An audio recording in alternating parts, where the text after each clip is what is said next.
హల్లెలూయా. ప్రభు నామంలో దేవుని వాక్యాన్ని వీక్షిస్తున్న ప్రతి ఒక్కరికి కూడా నా హృదయపూర్వక వందనాలు. దేవుని స్తోత్రం. హల్లెలూయా. దేవుని స్వరము విన్న చేపలు. దేవునికి స్తోత్రం. హల్లెలూయా. చూడండి, లూకాసు వార్త చాలామందికి తెలిసిన విషయమే. లూకాసు వార్త 5వ అధ్యాయము. లూకాసు వార్త 5వ అధ్యాయము 6వ వచనాన్ని చదువుతున్నాను. లూకాసు వార్త 5వ అధ్యాయము 6వ వచనం. వారు అలాగు చేసి విస్తారమైన చేపలు పట్టిరి. దేవుని స్తోత్రం. వారు అలాగు చేసి విస్తారమైన చేపలు పట్టిరి. ఈ లూకాసు వార్తలో 5వ అధ్యాయము మొదటి నుంచి చూస్తే యేసు ప్రభువారు సముద్రము తీరమున జనులకు బోధిస్తూ ఉన్నారు. తెల్లవారుజామున ఈ చేపలు పట్టేవారు ఏం చేస్తున్నారంటే వారి వలలు వాటిని కడుగుకుంటున్నారు, వలలు శుభ్రం చేసుకుంటున్నారు. పేతురు, యోహానులు ఇంకా ఉన్నారు. వారు రాత్రి అంతా ప్రయాసపడ్డారంట. రాత్రి అంతా ప్రయాసపడ్డారు. ఒక్క చేప కూడా వారికి దొరకలేదు. తెల్లవారిపోయింది. ఇంకా తెల్లవారిపోయింది, ఇది చేపలు దొరికే సమయం కాదు ఇంకా అనుకుని వారు దోణిలు దిగి వారి వలలు కడుపుకుంటూ ఉన్నారు. యేసు ప్రభు వారు బోధించిన తర్వాత ఆ దోణి ఎక్కి బోధించారు. సాధించిన తర్వాత మీ దోణిలు లోతుకి నడపమన్నారు యేసు ప్రభు వారు. మీ దోణిలు లోతునకు నడిపించమని యేసు ప్రభు వారు చెప్పారు. చెప్పినప్పుడు వారు సరే యేసు ప్రభు లోతుకు నడిపించమంటున్నారు కదా అని చెప్పేసి వారు లోతునకు నడిపించారు. లోపలికి నడిపించారు. లోపలికి నడిపించిన తర్వాత ఇప్పుడు మీరు వలలు వేయండి అన్నారు. యేసు ప్రభు వారు పేతురు, యోహానుతో మీరు వలలు వేయండి అన్నారు. అప్పుడు పేతురు అంటారు, నా ఏలినవాడా, మేము రాత్రి అంతయు శ్రమపడ్డాము, ఒక్క చేప కూడా దొరకలేదు. అయినను నీ మాట చొప్పున మేము వలలు వేతుమని వేశారు. వలలు వేసిన తర్వాత అప్పుడు విస్తారమైన చేపలు పడ్డాయి. దేవునికి స్తోత్రం. ఇక్కడ జరిగిన విషయం, చేపలకు దేవుడు ఆజ్ఞాపించాడు. ఇదిగో పేతురు, యోహానులు వలలు వేస్తారు, ఆ వలల్లో మీరు చిక్కుకొనకండి అని చెప్పాడు దేవుడు. ఆ మాటకు లోబడ్డాయి. వీళ్ళకి ఒక్క చేప కూడా దొరకలేదు. రాత్రి అంతా ప్రయాసం. ఇంకా ఎక్కువ చెప్పడం లేదు కానీ నేను ప్రస్తుతంగా చెప్తున్నాను. వారు అలా చేసి వారు ఎప్పుడైతే యేసు ప్రభు చెప్పినప్పుడు వారు మేము రాత్రి అంతా ప్రయాసపడ్డాము, మాకు ప్రయోజనం లేదు, ఒక్క చేప కూడా మాకు దొరకలేదు అని చెప్పి, అయినను నీ మాట చొప్పున మేము వలలు వేస్తామని చెప్పి వేశారు. వేసినప్పుడు చేపలారా మీరు రండి అని ఉంటాడు ప్రభు. అంతవరకు రాత్రంతా ఎక్కడ వల వేస్తే చేపలు పడతాయో వారికి తెలుసు. అంత ప్రయాసపడ్డారు. అయితే యేసు ప్రభు చెప్పిన మాట ప్రకారంగా వారు వలలు వేసినప్పుడు చేపలు విస్తారంగా వలల్లోనికి చిక్కుకున్నాయి. విస్తారమైన చేపలు పట్టారు. దేవుని స్తోత్రం. అంటే దేవుడు రమ్మని పిలిచాడు చేపలను. దానికి ఉదాహరణకు యోనా గ్రంథం చూస్తే, యోనా గ్రంథము 1వ అధ్యాయం 17వ వచనంలో గొప్ప మత్స్యము ఒకటి యోనాను మృంగవలెనని యెహోవా నియమించి ఉండగా యోనా 3 దినములు ఆ మత్స్యము యొక్క కడుపులో ఉండెను. దేవునికి స్తోత్రం. హల్లెలూయా. గొప్ప మత్స్యము అనగా పెద్ద చేప. ఆ చేపకు దేవుడు ఆజ్ఞాపించాడు. యోనా గారిని చూసినప్పుడు యోనా గారితో దేవుడు మాట్లాడాడు. పట్టణస్థుల దోషము నా దృష్టికి ఘోరమైనదిగా కనపడ్డది. నీవు వెళ్ళి నినివే పట్టణానికి దుర్గతి కలుగునని ప్రకటించు అని యోనాను వెళ్ళమని చెప్పాడు దేవుడు. వెళ్ళమని చెప్తే ఆ నినివే పట్టణం నేను వెళితే అక్కడ ప్రజలు నన్ను చంపేస్తారు, ఇక్కడ దేవుడు ఇలాగ నాశనం చేసేస్తాడు, ఈ పట్టణాన్ని నాశనం చేసేస్తాడు అని చెబితే వారందరూ మూర్ఖులు, కఠినాత్ములు, మృగం లాంటి వారు, దారుణంగా చంపేస్తారంట. వారు చంపేస్తారు అని భయపడి యోనా ఎప్పేకు వెళ్ళి తార్షీసుకు టికెట్ కొనుక్కుని వాడ ఎక్కి పడుకున్నాడు. వాడ అడుగు బాగానే పడుకున్నాడు. మరి దేవుడు ఊరుకుంటాడా? సముద్రం మీద గొప్ప తుఫాను రేపేశాడు దేవుడు. సముద్రానికి ఆజ్ఞాపించగా గొప్ప తుఫాను లేచిపోయింది. వాడ బద్దలైపోయినంత ఇదిగా, వాడ మునిగిపోయినంత ఇదిగా ఆ తుఫాను సముద్రంలో లేచినప్పుడు వాడలో ప్రయాణం చేసేవారు, వాడ నావికులు అందులో ఉన్న సరుకులన్నీ పడవేశారు తేలిక చేద్దామని. వారిది దేవుళ్ళకు, వారి దేవతలకు మొరపెడుతున్నారు. అయినా ప్రయోజనం లేదు. వాడ మునిగిపోతుందేమో, ఇంకా బరువైన సాల్తీలు ఏమైనా ఉన్నాయేమో చూద్దామని వాడ నావికుడు వాడ అడుగు భాగానికి వెళితే యోనా గారు వాడ అడుగు భాగాన్ని నిద్రపోతున్నాడు. నిద్రపోతున్నావు అని ఓ నిద్రపోతా ఏమొచ్చినది నీకు? మనం సావుకున్నట్లు నువ్వు లేచి నీ దేవునికి ప్రార్థన చేయి అని చెప్పినప్పుడు ఏం జరిగిందబ్బా అంటూ బయటకు వచ్చాడంట. ఓడ పైకి వచ్చి చూస్తే సముద్రం అల్లకల్లోలుగా ఉంది.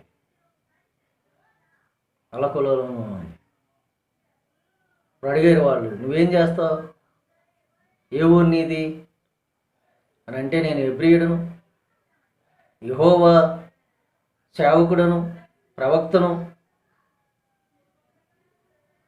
దేవుడు నన్ను ఇలా వెళ్ళమని చెప్పాడు, అలా వెళ్ళకుండా ఇలాగ వెళ్తున్నాను, నీవే వెళ్ళమని చెప్పాడు, నేను తర్షీసుకి వెళ్ళిపోతున్నాను, ఈ తుఫాను నన్ను బట్టే వచ్చింది అని చెప్తున్నాడు. నన్ను బట్టే వచ్చిందని చెప్పగానే జనాలు మరి దీని పరిష్కారం ఏంటి అని అడిగితే, నన్ను ఎత్తి సముద్రంలో పడేయండి, అప్పుడు తుఫాను తగ్గిపోద్ది అని చెప్పాడు. దేవుని స్తోత్రం, హల్లెలూయా. నన్ను ఎత్తి సముద్రంలో పడవేయండి, అప్పుడు మీకు తుఫాను తగ్గిపోద్ది అన్నాడు. వీరు ఆయన్ని సముద్రంలో వేయటానికి భయపడి నానా ప్రయత్నాలు చేశారంట.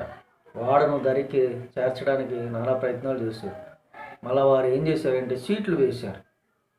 ఎవరిని బట్టి కీడంతో వచ్చిందో, ఎవరిని బట్టి ఇది ఎలా వచ్చిందో మనము సీట్లు వేద్దాం అనుకుని సీట్లు వేస్తే యోనా మీద పడ్డదంట సీటు. అయ్యలారా, మీరు నన్ను ఎత్తి సముద్రంలో పడేయండి, నన్ను సముద్రంలో పడవేయండి, ఈ తుఫాను తగ్గిపోద్ది అని చెప్పినప్పుడు వారు భయపడ్డారు. అయినా సరే యోనా చెప్పిన ప్రకారంగా వారు ఏం చేశారంటే, ఈ నేరం మా మీదకి రాకుండును గాక అని దేవునికి మొరపెట్టుకుని యోనాను సముద్రంలో పడవేశారు. దేవుని స్తోత్రం. ఎప్పుడైతే యోనాను సముద్రంలో పడవేశారో సముద్రం పొంగి ఆగిపోయింది. కానీ పడవేయక ముందు దేవుడు ఆ గొప్ప చేపకి అనగా గొప్ప మత్స్యానికి, పెద్ద చేపకి, ఆ చేపకి ఆజ్ఞాపించాడు. దేవుడు ఆజ్ఞాపించినప్పుడు ఆ వాడ చుట్టూరు తిరుగుతుందంట. వారు పడేసిన సరుకులు ఆ చేప మీద పడుతుంటే తట్టుకుంటుందంట. దేవుని స్తోత్రం, హల్లెలూయా. వాడలో నుంచి ఎన్నైతే సరుకులు పడవేస్తున్నారో ఆ సరుకులన్నీ ఆ తగులుతుంటే తట్టుకుంటుందంట. యోనా ఏ పక్కన పడవేస్తారో పడవేసిన వెంటనే మింగాలి నేను, దేవుడు చెప్పాడు, మింగి నేను నినివే పట్టణం వల్ల కక్కాలి అని వాడ చుట్టూరు తిరుగుతుందంట. దేవుని స్తోత్రం. అయితే ఎలాగైతే యోనాను సముద్రంలో అలా పడవేయగానే చేప నోరు తెరిచి యోనాను మింగింది. దేవుని స్తోత్రం. ఇక్కడ 17వ వచనంలో మనం చూసినప్పుడు గొప్ప మత్స్యము ఒకటి యోనాను మృంగవలెనని యెహోవా నియమించి ఉండగా యోనా 3 దినములు ఆ మత్స్యము యొక్క కడుపులో ఉండను. దేవుని స్తోత్రం. 3 రోజులు, ఈ 3 రోజులు ఈ చేప ఆహారం తినలేదు. ఒకవేళ ఈ 3 రోజుల్లో మధ్యదారిలో ఎక్కడైనా ఆహారం తింటే యోనా గారు కూడా అరిగిపోతాడు. దేవుని స్తోత్రం. ఈ 3 రోజులు నువ్వేం తినకో చేప, యోనాను నువ్వు 3 రోజులు ప్రయాణం ఉంటుంది. ఆ 3 రోజులు నువ్వు నినివే పట్టణము గవిని వద్ద నువ్వు యోనాని బయటికి కక్కాలి అని చెప్పినప్పుడు 3 రోజులు ప్రయాణం. దేవుని స్తోత్రం. హల్లెలూయా. ఆ చేప 3 రోజులు ప్రయాణం చేసింది. 3 రోజులు ప్రయాణం చేసి 3వ రోజున యోనాను నినివే పట్టణపు గవిని వద్ద కక్కింది. దేవుని స్తోత్రం. ఆ తర్వాత దేవుడు మళ్ళీ మాట్లాడాడు. నినివే పట్టణానికి ప్రకటించమన్నది ప్రకటించాడు. అయితే వారు పశ్చాత్తాపడ్డారు, ఉపవాసం ప్రార్థన చేశారు. ఆ నినివే పట్టణాన్ని నాశనం చేయకుండా దేవుడు రక్షించాడు. దేవుని స్తోత్రం. యోనాను మింగమని చెప్పినప్పుడు చేప దేవుని మాట వింది. దేవుని స్తోత్రం. హల్లెలూయా. ఇంకొక మాట మనం చూద్దాం. మత్తయి సువార్త 17వ అధ్యాయము 27వ వచనంలో 27వ వచనం 3వ లైన్లో చదువుతున్నాను. మత్తయి సువార్త 17వ అధ్యాయము 27వ వచనం 3వ లైను చదువుతున్నాను. మొదట పైకి వచ్చు చేపను పట్టుకొని దాని నోరు తెరిచిన ఎడల ఒక చెక్కేలు దొరుకును. దానిని తీసుకొని నా కొరకును నీ కొరకును వారికిమ్మని అతనితో చెప్పాను. దేవునికి స్తోత్రం. హల్లెలూయా. ఇప్పుడు యేసు ప్రభువుని పన్ను కట్టమని అడిగారు. కైసరుకు పన్ను కట్టవాలి అని అన్నారు. పన్ను కట్టొచ్చా కట్టకూడదా అని కూడా అడిగారు. యేసు ప్రభువుని అడిగినప్పుడు కైసరికి దేవునికి ఇవ్వండి అని చెప్పాడు. అయితే నువ్వు పన్ను కట్టు అన్నారు. అప్పుడు పేతుర్ని పంపించాడు, నువ్వు గేలం వెయ్యి. గేలం వేసినప్పుడు మొదట వచ్చిన చేప నోరు తెరువు. ఆ నోటిలో చెకేము ఉంటుంది. ఆ చెకేము నా కొరకును నీ కొరకును వారికి ఇమ్ము అనగా పన్ను కట్టు అని ప్రభు చెప్పాడు. అక్కడ అనేక మంది గేలాలు వేస్తూ ఉంటారంట. ఆ గేలాలు వేసే వారి మధ్యలోనికి వెళ్ళి పేతురు గారు గేలం వేశాడు. చేప కడుపులో ఏముంది? చెకేము ఉంది. చేప నోట్లో ఏముంది? చెకేము ఉంది. ఆ చెకేము తీయమన్నాడు. తీసి నీ కొరకు నా కొరకు పన్ను కట్టమన్నాడు. అనగా మరి బంగారం కావచ్చు, బంగారం నాణ్యం కావచ్చు. మొదట వచ్చిన చేప నోరు తెరు, దానిలో నుండి చెకేము వస్తుంది. ఆ చెకేము పట్టుకెళ్ళి నా కొరకు నీ కొరకు కూడా పన్ను కట్టమన్నాడు. దేవుని స్తోత్రం. సరే, అక్కడ అనేక మంది గేలాలు వేస్తున్నారు. ఇప్పుడు పేతురు కూడా వెళ్ళి గేలం వేశాడు. సరిగ్గా పేతురు వేసిన గేలానికి ఆ సికేము ఉన్న చేప వచ్చి ఆ గేలాన్ని పట్టుకుంది. ఎందుకు పట్టుకుందంటారు? దేవుడు ఆజ్ఞాపించాడు. ఇదిగో పలానా చోట నా శిష్యుడు గేలం వేస్తున్నాడు, పేతురు గేలం వేస్తున్నాడు. నీవు ఆ గేలాన్ని కరవాలి, ఆ గేలం పట్టుకుని పైకి రావాలి అని చేపకు ఆజ్ఞాపించాడు దేవుడు. అదే గేలానికి పట్టుకుని పైకి వచ్చింది చేప. దాని నోరు తెరవగా చిక్కింది. ఇప్పుడు చూడండి, చేప దేవుని కోసము పన్ను కట్టడానికి కూడా లోబడ్డాడు. దేవుని స్తోత్రం. పన్ను కట్టడానికి, కైసరుకు పన్ను కట్టడానికి, యేసు ప్రభు కైసరుకు పన్ను కట్టడానికి ఆ చేప లోబడ్డది. దేవుని స్తోత్రం. చేప తెచ్చిచ్చింది చెకేమో. చూడండి, చేప దేవుని మాట వింది, దేవుని స్వరం వింది.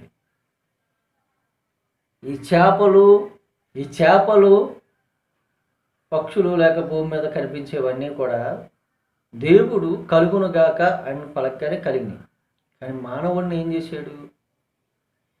తన సొంత హస్తాలతో మట్టి తీసి ఆ మట్టిని పిసికి దేవుని స్వరూపమందు వారిని చేసి వాని వాని నాసిక రంధ్రములో జీవవాయువును ఓదగా నరుడు జీవాత్మాయను. ఆదికాండము 2:6 నరుడు జీవాత్మాయను. ఆయన సొంతంగా చేతులతో చేశాడు. నరుడు కలుగును గాక అని పలకలేదు.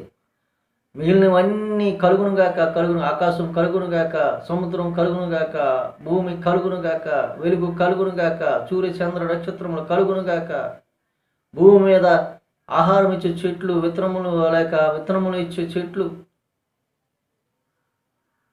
గడ్డిని మొలిపించును గాక, ఆకాశంలో ఎగురు పక్షులు కలుగును గాక, జలములు చలించు వాటిని వాటి జాతుల ప్రకారం కలుగునుగాక, అన్నీ కలుగునుగాక అని పలికాడు. కానీ మానవుడిని మాత్రం తన సొంత హస్తాలతో చేశాడు, తన సొంత హస్తాలతో నిర్మించుకున్నాడు. పైగా ఆయన ఊపిరి మానవుడికి ఊదాడు. వాని నాసిక రంధ్రములో జీవవాయువును ఓదగా నరుడు జీవాత్మాయను. కానీ మానవుడు దేవుని మాటకు లోబడుతున్నాడా? దేవుని మాట వినగలుగుతున్నాడా? సృష్టిలో ఉన్న ప్రతి జంతువు, ప్రతి పశువు, ప్రతి జలరాశి దేవుని స్వరం వింటుంది. మనం చేపను మాత్రమే చూస్తున్నాం. చేప చక్కగా బజారుకి వెళ్తాం, చక్కటి చేపను తెచ్చుకుంటాం, కోసుకుంటాం, చక్కగా మసాలా వేసుకుని చక్కగా మంచి దట్టంగా వండుకుంటాం, తినేస్తాం. కానీ చేప ఎంత త్యాగం చేసిందో చూసారా దేవుని కోసం? గాలం వేయమన్నాడు పేతుర్ని, అదే గాలాన్ని పట్టుకోమన్నాడు చేపని. చేప పట్టుకుంది, పైకొచ్చింది, చెకేము ఇచ్చింది. ప్రభు పన్ను కడతానికి చెకేము ఇచ్చింది. దేవుని స్తోత్రం, హల్లెలూయా. దేవుని స్వరము విన్న చేపలు, దేవుని స్వరము విన్న చేపలు. మరొక చోట